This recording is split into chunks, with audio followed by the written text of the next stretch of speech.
The great change has finally come to the Union, but rather than ushering in an era of enlightenment and equality, it has birthed a chaotic, blood-soaked nightmare of bureaucratic gridlock, industrial unrest, and political backstabbing. In Joe Abercrombie's savagely cynical second installment of the Age of Madness trilogy, The Trouble with Peace, the high fantasy stakes of A Game of Thrones collide with the visceral industrial-era grime of the French Revolution. Abercrombie delivers a masterclass in grim-dark character study, stripping away the romanticized veneer of liberation to expose the ugly, grinding gears of a society consuming itself from the inside out.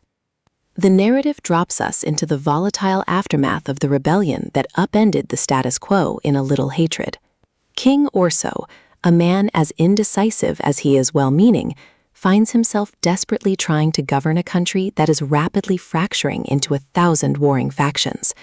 He is besieged by the new Great Council, a legislative body that prioritizes petty vengeance and self-interest over the survival of the state.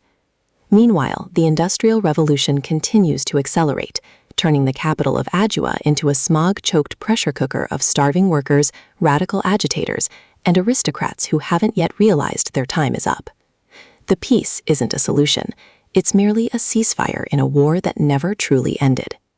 The tactical scale hits a terminal red line as the fragile coalition of heroes, villains, and opportunists begins to disintegrate. Savine Dan Glokta, once the empire's wealthiest and most ruthless investor, finds her world completely turned upside down as she navigates the personal and social fallout of her new reality. Across the borders, Rikke, blessed and cursed with the long eye, sees terrifying visions of the future that suggest the war for the North is far from settled.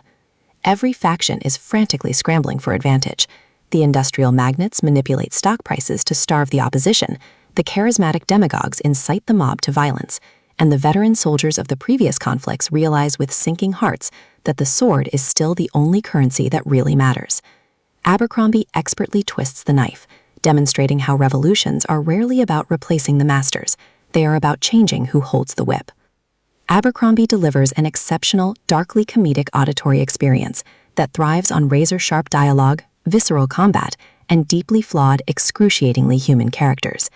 The audiobook production, narrated by the incomparable Stephen Pacey, is a gold standard in the industry.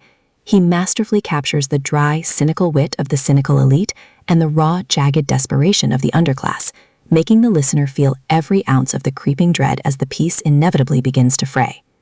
Will King Orso navigate the treacherous shark tank of the council and maintain his hold on the throne, or will the next great fire consume the Union entirely? Pop in your headphones, grab a stiff drink, and prepare for a masterclass in grimdark irony, because in this world, peace is just the name we give to the time we spend reloading.